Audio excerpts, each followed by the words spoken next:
ETF index mutual funds నేర్చుకుని stock మార్కెట్లో రాణించాలనుకుంటున్నారా? వెంటనే ఈ నెంబర్కి కాల్ చేయండి.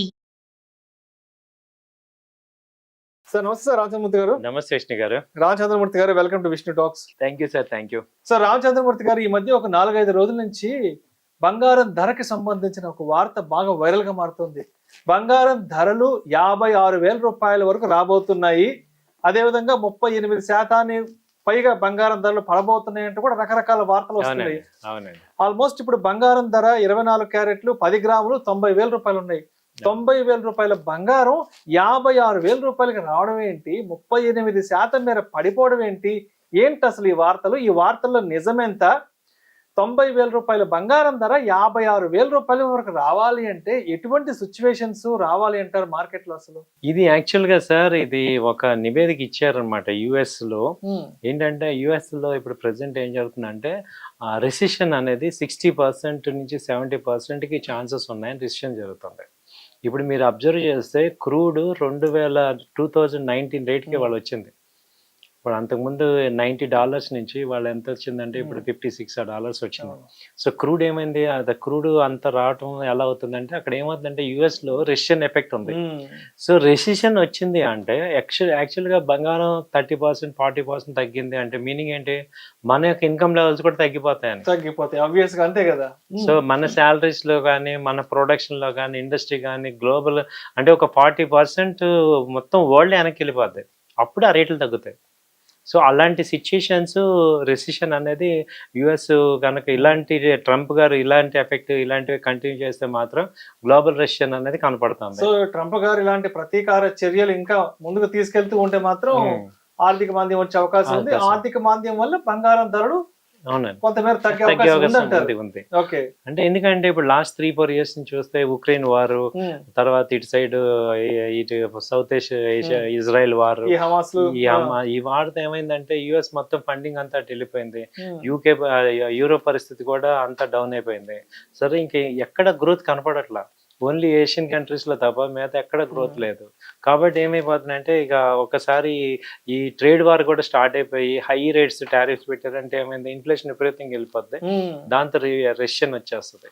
క్రూడ్ తగ్గిందంటేనే మీనింగ్ ఏంటంటే ఇన్ఫ్లేషన్ మెయిన్ రెసిషన్ స్టార్ట్ అవుతుంది. అంతర్జాతీయంగా క్రూడ్ ఆయిల్ ధరలు చాలా వరకు తగ్గాయి. ఆల్మోస్ట్ ఒక 6 ఇయర్స్ వెనక్కి వెళ్ళిపోయింది. దాని ఇండికేషనే ఇప్పుడు ఏమవుతుందంటే రెసిషన్ తగ్గింది. రెసిషన్ రావడం వల్ల ఏమవుతుందంటే మనకి పనులు ఉండవు. ఇక వర్క్ ఫోర్స్ అంతా లేబర్ మన 2008 లో అలాగే జరిగింది కదా. సో ఆ ఎఫెక్ట్ కూడా మీరు బంగారం తగ్గకూడదని చూడాలి. ఎందుకంటే బంగారం తగ్గితే అందరం తగ్గిపోతాం. అది సో మొత్తం ఆల్ ఎకానమీ తగ్గిపోద్ది అనమాట. అంటే పర్చేసింగ్ పవర్ ఉంటేనే కదా బంగారం రేటు. సో మనీ రొటేషన్ ఉండాలి కదా, ఉండాలి. సో పర్చేసింగ్ పవర్ తగ్గిపోతుంది. సో దానివల్ల ఏమవుతాయి? మనకు కూడా మార్కెట్ లో మనీ రాదు. మనీ రాకపోవడం వల్ల అన్ని తగ్గుతాయి. సో మన ఇన్కమ్ లెవెల్స్ కూడా తగ్గిపోతాయి బాగా. సో దాని అది వాళ్ళు అనలైజ్ చేశారనమాట. ఇలాంటి ఛాన్సెస్ ఉన్నాయి. దీనికి ఒక 30% ఛాన్స్ ఉంది వాళ్ళు యుఎస్ వాళ్ళు చెప్పింది. మన వాళ్ళు ఏంటంటే దాన్ని ఆ ఒక్క పాయింట్ పడుతున్నారు. దాని వెనక ఎటువంటి కారణాలు ఉన్నాయి, ఎటువంటి కారణాలు కనుక తోడైతే ఇంతవరకు వచ్చే అవకాశం ఉందని చెప్పట్లా.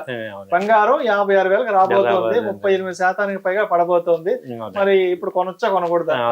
ఇదే పాయింట్ లో ఉన్నారు. కానీ అది కనుక వస్తే మన ఇన్కమ్స్ కూడా మన లెవెల్స్ కూడా చాలా తగ్గిపోతాయి, డౌన్ గ్రేడ్ అయిపోతాం.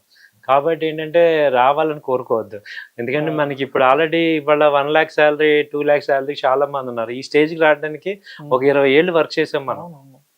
సో అంత ఒక 20 ఏళ్ళు వర్క్ చేస్తే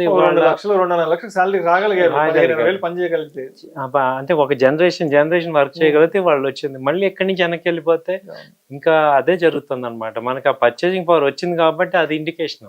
అంటే ఇప్పుడు 56,000 ధర అంటే దగ్గర ఒక 10 years వెనకెళ్ళిపోయినట్టే.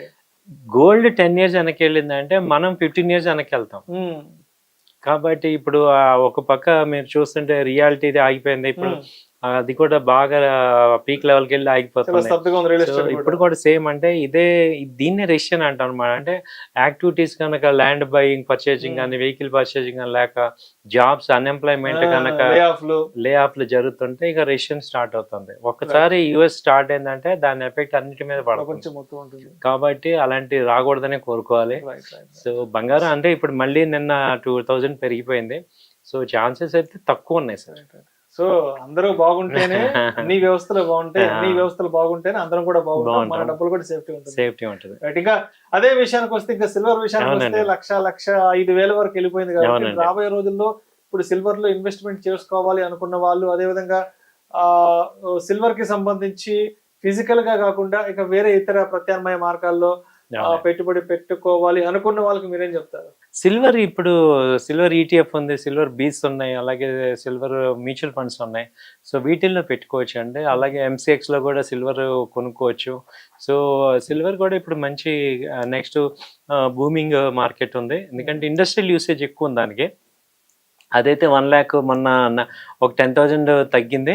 సో ఇది 90,000 అలా ఎంసెక్స్ రేట్లు అలా ఉన్నాయి కాబట్టి సిల్వర్ కూడా మంచి ఇన్వెస్ట్మెంట్కి ఇప్పుడు అవకాశం ఉంది. సో ఏదన్నా డబ్బు ఉంటే మనం ఇది ఫిజికల్గా కావాలన్నా మనం తీసుకోవచ్చు, లేదు ఈటీఎఫ్లో కూడా తీసుకోవచ్చు అనమాట. సిల్వర్కి ఏంటంటే బ్రిక్ అంటాం, సిల్వర్ బ్రిక్స్ తీసుకోవచ్చు కావాలంటే, అలాంటివి ఏమైనా ప్లాన్ చేసుకొని, బట్ సేఫ్టీ కూడా చూసుకోండి. సో కాబట్టి ఏంటంటే ఎక్కువ ఇప్పుడు ఏమైందంటే ఎలక్ట్రానిక్ అనే మనీ సేవ్ చేసుకునే ఆప్షన్స్ చూసుకోవటమే బెస్ట్ అనమాట. సో థ్యాంక్ యూ అండి. Thank you sir. Thank you so much.